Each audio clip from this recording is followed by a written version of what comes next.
Hi everyone, this is Andy from GizChina, and this is the first 2014 review from us.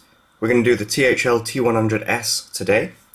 So here we go, this is the THL T100S box, standard white packaging, the new THL logo at the top, and on the back we've got some specs which include Android 4.2, the 8-core Meditatk processor which is running at 1.7 GHz on this phone, dimensions 144.3 by 70.4 by 8.4 millimeters.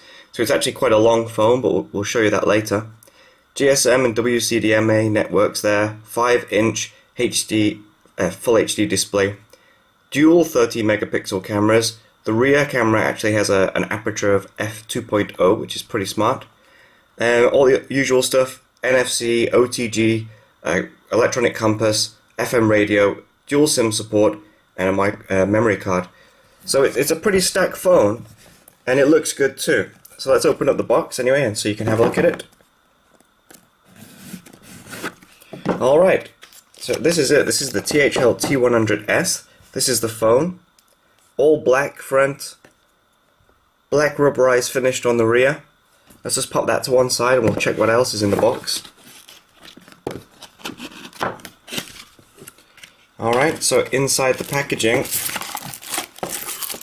we get a screen guard protector, THL screen guard, English instruction manual, quick start guide there, some THL earbuds, micro USB cable, charging, data connection, whatever, and the charger. Alright, let's pop all that to one side and let's go back to the phone itself.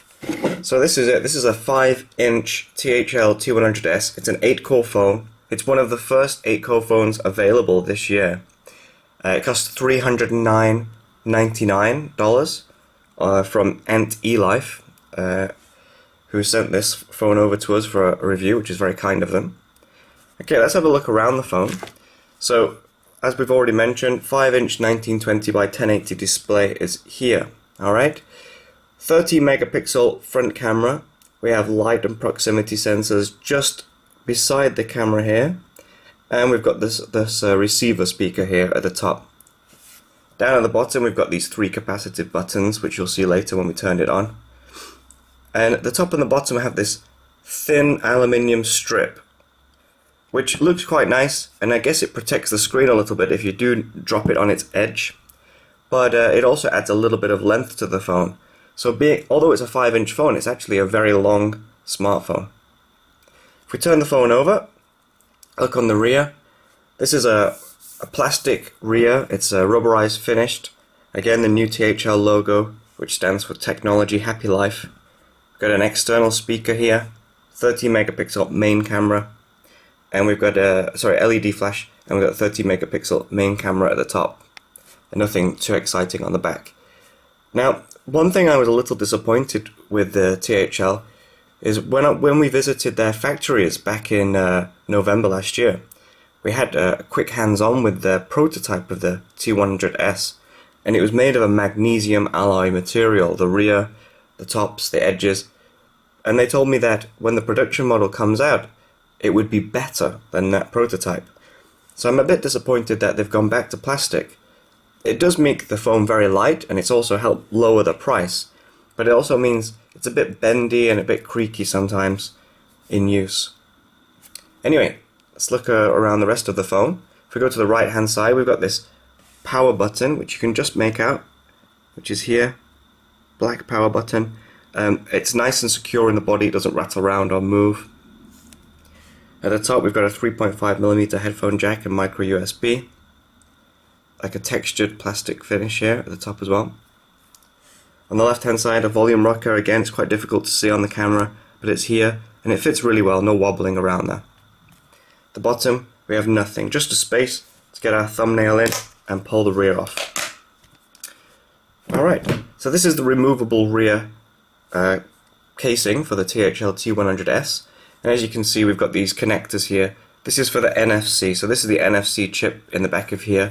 And we can use that for transferring images and contact details from one NFC phone to another. It's really fast and easy. Just put the phones together and the data will be transferred across. We've got a bit of a grill here to stop any dust from getting inside the speaker area too. It's quite a flexy material, but it doesn't feel like it would bend or snap easily, and I imagine it's quite easy to replace if you ever did have a problem with it. So onto the inside of the phone itself. As you can see, we've got the 13 megapixel camera at the top, LED flash, external speaker at the bottom, and you can see we've got space for two SIM cards. One is a regular GSM SIM card and the other is the WCDMA SIM. We also have space for a micro SD card too. And these connectors, they connect to the NFC area on the back of the phone. Take the battery out. Battery in this is a 2300 mAh battery. Now there have been other reports that there's a 2700 model, there's a 2400 model. I'm not sure whether THL plan to release thicker versions of the T100S, or perhaps later in the year when the 4G LTE equipped model of the phone comes out. Maybe that will have a larger battery. But all the models that we've seen have got a 2300 mAh battery. And to be honest, it's a little on the small side for an 8-core phone with a 5-inch display. Okay, let's put the battery in, and we'll put the back cover on, and we'll power up the phone and take a look at the insides. Okay, so if we just power the phone on, THL boot up animation, quite quick. Let's unlock it. So there we go, this is the 5-inch screen, and as you can see, we've got quite narrow bezels on the screen, not the narrowest in the world, and because of the shape of the phone, it sort of points out towards the edges here. You know, it's actually wider than it looks, and in your hand, it's not that comfortable, to be honest. Got these pointy corners here. It feels very, very wide, and much wider than it should because of this strange shape, which juts out a little bit there. And it also feels thicker than other phones. And this is a real shame because it does look really stunning. If you get this out, it looks just like a Sony Xperia phone. It looks like the latest Xiaomi Mi 3. But when you get it in your hand, it just feels thick and a bit sharp. Anyway, let's have a look at this screen. So, full HD 1080 display here. You can see it's nice and bright. This is on its full brightest setting now. You can see the viewing angles are really, really sharp, really good. No problems with this really. Now during the review time, I used this outside on full brightness, but when it came to indoor use, I had to turn it down because it is really a bright screen. And turning it down also helps with the battery life on this phone, or on any phone for that matter. Alright, let's have a look through these different screens. As you can see, moving from one screen to the next, there's no issue there. There shouldn't be. It's got 2 GB of RAM and it has an 8-core 1.7 GHz processor. If we go into the settings of the phone and take a look at the about the phone, we've got Android 4.2.2, and you can see the blacks on the menu screen, really nice and black, and the words are really nice and sharp and clear. It is a good screen, but it does feel a little small. It's strange because this time last year I was running a 4.3-inch Xiaomi Mi 2 and I thought that was fine. But over the past few months I've been using larger phones, the 5.9-inch Oppo N1 and the Oppo ZP998, which has a 5.5-inch display. And now going back to the THL T100, it does feel small to me. So if you're used to a 5-inch phone, you're going to be more than happy. If you're used to something bigger, it's going to take some getting used to. You can also see these light up buttons here. They're not the brightest in the world, but they are there, which do help with navigation.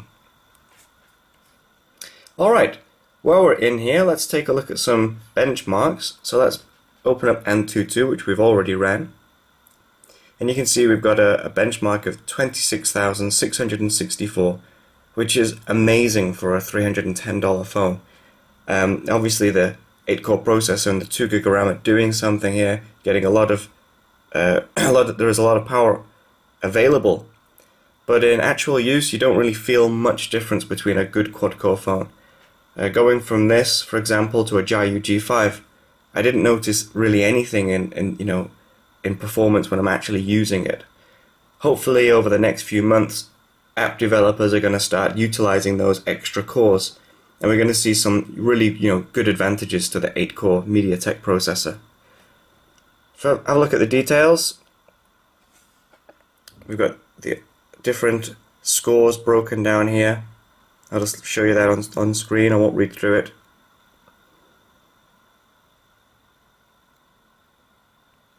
Alright, let's go out of there. Back again. Alright, let's have a look at something else. Let's run Meditatk 2.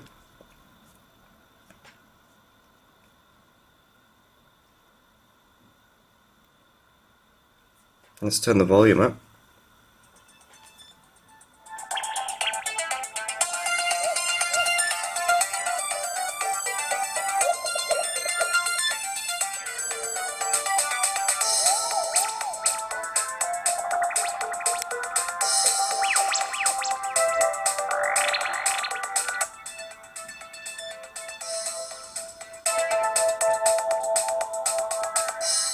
Alright, 50.4 frames per second. That's the best we've managed it with this.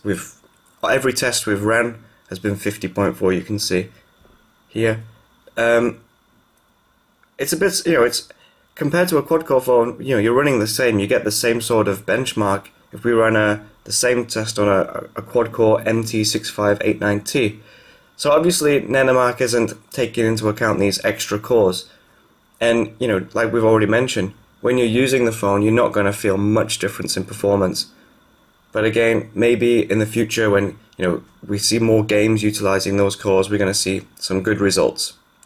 Also, out of interest, we were running the speaker at the highest volume there. It's not a very loud speaker at all, which is a bit of a shame, but something I can live with. I'm not sure if everyone else can though. Take a look at Quadrant.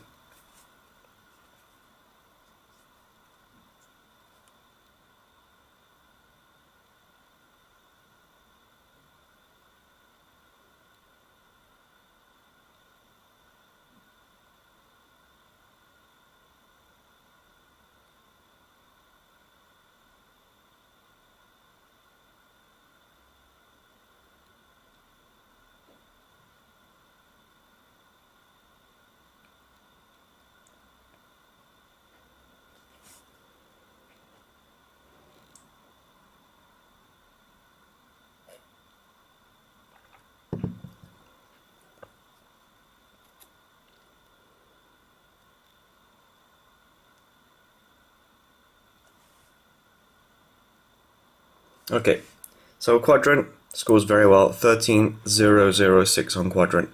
Again, not really that much of a surprise considering the hardware. A lot of phones now are getting ultra-sensitive displays. Let's see if the THL T100 really has one. So I've got a mountain by glove here. I'm going to try and unlock it. No problem. Sliding from screen to screen. Cool. App drawer. So on a cold day, if you've got your gloves on, you have no issue using the THL T100S, which is a neat feature. Everything works fine. That's fantastic. So one of the main selling points of the phone is the 8-core 1.7 GHz processor. Another nice feature though are the dual 13 megapixel cameras. We've got one here at the front and another on the rear. So they're 13 megapixel sensors, with apertures of f2.0. So you should be expecting some really good photos from this. Before we do look at the camera itself, let's have a look at the speed of the camera app launching. In comparison, if we look at the music app, nice and fast. If we look at the app drawer, again, nice and responsive. But the camera app can be at times a little bit slow. That time was okay. And you can see it seems to slow down after you've used it once. The animation is a bit jittery and slow. And although not a huge issue, it can be a bit of a pain if you really want to grab capture an image at the last moment. hopefully THL will fix that in updates. It's not a deal breaker, but it is a little annoying if you really want to get capture a photo there and then the camera opens like this. It's a bit of a letdown. Also, the camera app being one of the main features that people go to on any new phone, it doesn't really give you any sense of confidence. Picking up an 8-core phone and then opening this, it doesn't really fill you with confidence. But anyway, I think it's just a software issue, and everything else opens really quick and it's nice and responsive. Anyway, once the camera app is open, you can see we've got this standard Android interface here. There's nothing all that special about it. We've got all our different settings along the side here. We've got smile face recognition, HDR. We can turn the 30 megapixel front camera on.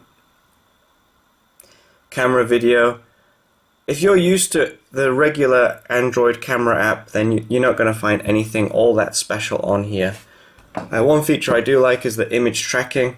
If we hold down on an image, the phone will track it as best it can. You can see the green square. Let's try that again. You can see this green square is following the camera around, and that should help when it's not doing so well there. Usually does better than that. That should help when taking photos of a moving target.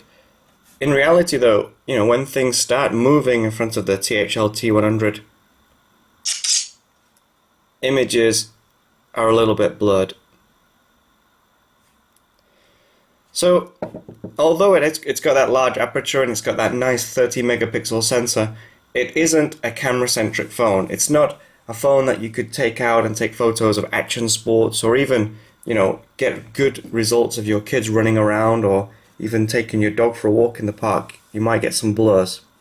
But if you're going to take some photos of stationary objects, while on holiday, around the town or whatever, you're going to get some really good results. Just don't expect something truly amazing. There is noise in there. You can see quite a well lit room, stationary target, and you can see we've got some noise in there. So although on paper the cameras look good, they're not all that amazing. The 30 megapixel camera though is pretty good. If you're going to take selfies or group photos with your friends, having a 30 megapixel camera on the front really does make a difference. But again, it doesn't hold a candle to any camera-centric phone out there. Okay, so let's just go over the pros of the phone. The pros are it's got a 5-inch HD display. It's got two 30 megapixel cameras, one here and one on the back. We've got NFC, OTG, MHL. We've got 2 gigabytes of RAM, 32 gigabytes of memory, and of course the 1.7 gigahertz 8-core processor. Those are the pros for the phone. And the price. The price is pretty good too. $309.99. The cons though, it's not the most comfortable of phones in the world. It's got some edges here and there which make the phone a little bit uncomfortable. We've got this odd profile which juts out here in the middle, which makes the phone feel thicker than it actually is. The camera app can be a bit juttery when opening. Again, it's not a huge problem. It's a very long phone compared to other 5-inch phones. So those are the cons. The conclusion is, it's a good phone. It's a very, very good phone, but there is nothing on this phone over a good quad-core phone that would make me choose this over the quad-core. If you compare the THL T100S to say a Jiayu G5 with only a 1.5 gigahertz quad-core processor, I would probably go for the Jiayu because it's got that metal body, it feels premium, and the camera is a little bit better. So THL have done a good job of really filling the phone full of features, but to me it seems like they've really tried to rush it out and get it to market sooner than it was really ready. Hopefully in the future THL will address some of the problems, they'll fix the sharp edges, and we'll get some better features. But as it is, it's a good 8-core phone, but it's, you know, not what we were expecting. So in the future, 8-core phones are going to be much, much better, we hope. Okay, anyway, so that's our review of the THL T100S. I hope you enjoyed it. If you have any comments, leave them below, and please feel free to subscribe to our channel. Cheers, bye-bye.